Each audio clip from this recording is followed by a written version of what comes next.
সাল্লাল্লাহু বলেছেন, কোরআনকে যে সামনে রাখে কোরআন তাকে টেনে টেনে জান্নাতে নিয়ে যাবে, আর কোরআনকে যে পিছনে রাখে কোরআন তাকে জাহান্নামে ফেলে দেবে।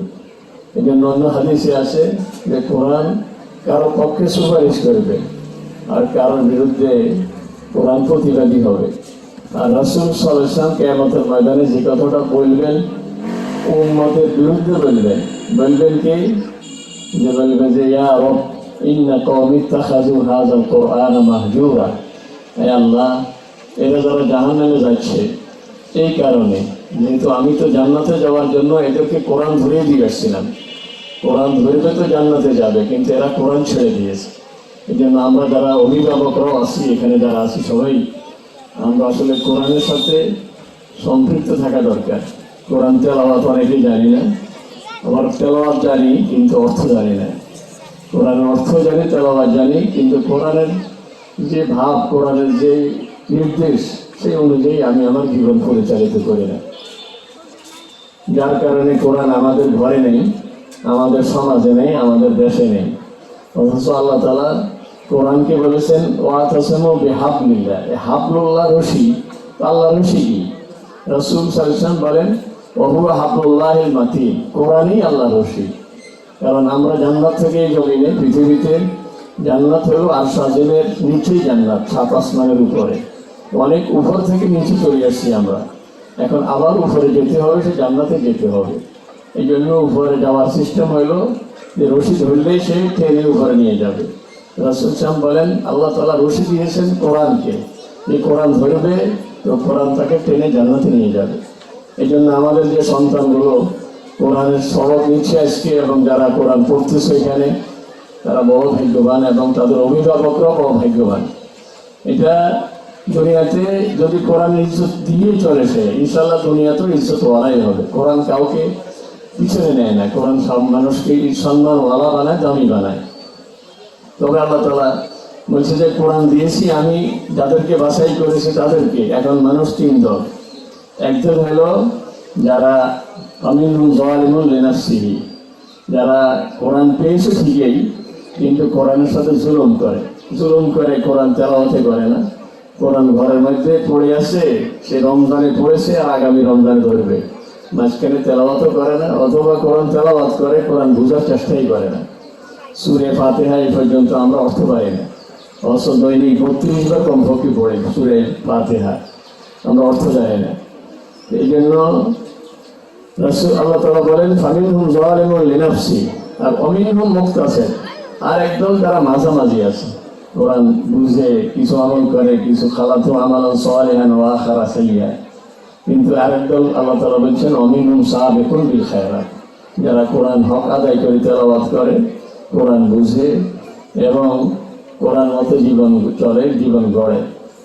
আপনি যদি কখনো সুযোগ হয়, ভাগ্য হয় আপনার হজে যাওয়ার বা উমরা যাওয়ার, বা রমজানে বাইতুল্লাহ শরীফ থাকার, মদিনা শরীফ থাকার, দেখবেন যে ছোট বাচ্চা আপনার পাশে সে দাঁড়িয়ে তারাবি করতেছে, ইমাম সাহেবের তেলাওয়াতে ছোট বাচ্চাও কাঁদতেছে।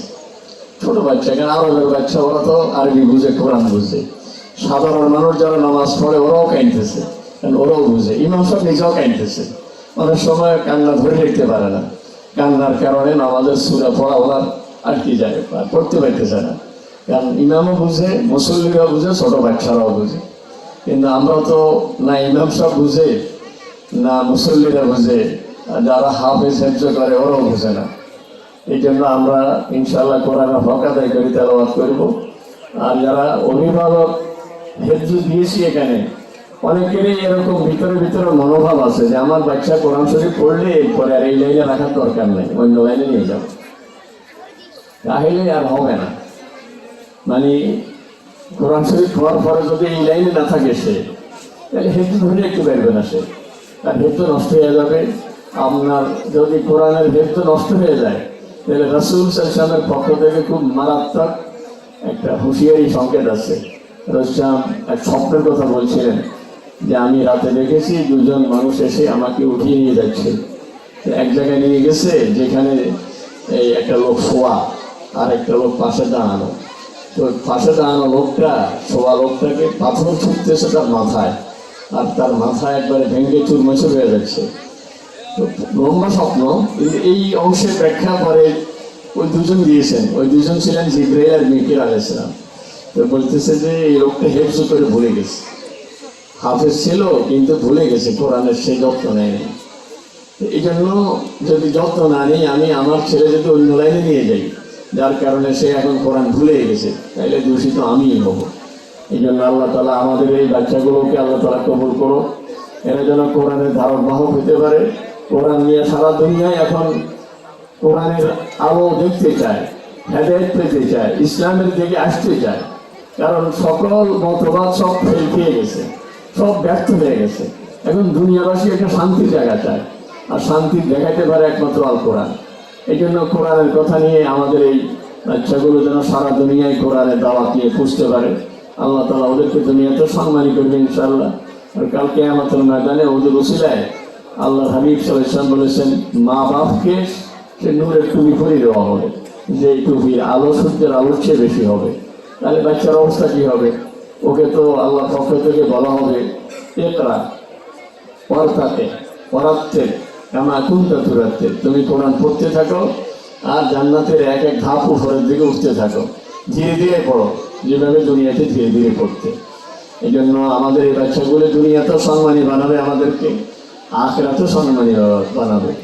এই যে আমাদের দেশের একটা বাচ্চা বিদেশ গিয়ে সে ফার্স্ট হয়ে গেছে, কত 1.5 লক্ষ রিয়াল পেয়েছে। 1.5 লক্ষ রিয়াল মানে প্রায় 45 লাখ টাকা। 45 লাখ টাকা, ওর বাবা তো সাধারণ একজন মানুষ। আমি চিন্তা করলাম যে ওর বাবা তো এই উদ্দেশ্য দেয় নাই যে আমার ছেলে 45 লাখ টাকা পাবে, কিন্তু কোরআনের রসিলে এখন সে কোথায় পৌঁছে গেছে, ছেলেটাকে সারা বাংলাদেশ চিনে, সারা দুনিয়ায় চিনে। কোরআনের রসিলে দুনিয়াতে সম্মানী হয়ে গেছে। এটা তো খুব নগণ্য সম্মান, কিন্তু সম্মান তো হবে আখিরাতের সম্মান। এই জন্য যারা হেফজ পড়তেছে এদের জন্য যেটা লাগবে সেটা হলো খুব আগ্রহ লাগবে।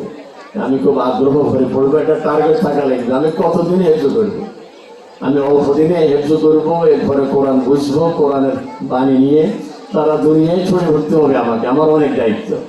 আমি পড়তেছি কিন্তু অত আগ্রহ নিয়ে পড়ি না, তো আমার তো হেফজ করতে অনেক সময় লেগে যাবে। এই জন্য যারা পড়তেছে আজকে সবক নেবে, তাদের ইনশাআল্লাহ যেন আগ্রহ থাকে। অভিভাবকরা এই সমস্ত বিষয়ে খুব সতর্ক থাকবেন। আল্লাহ তাআলা আমাদের সকলকে কবুল করো। আমি এখন হেফজ ছাত্রদেরকে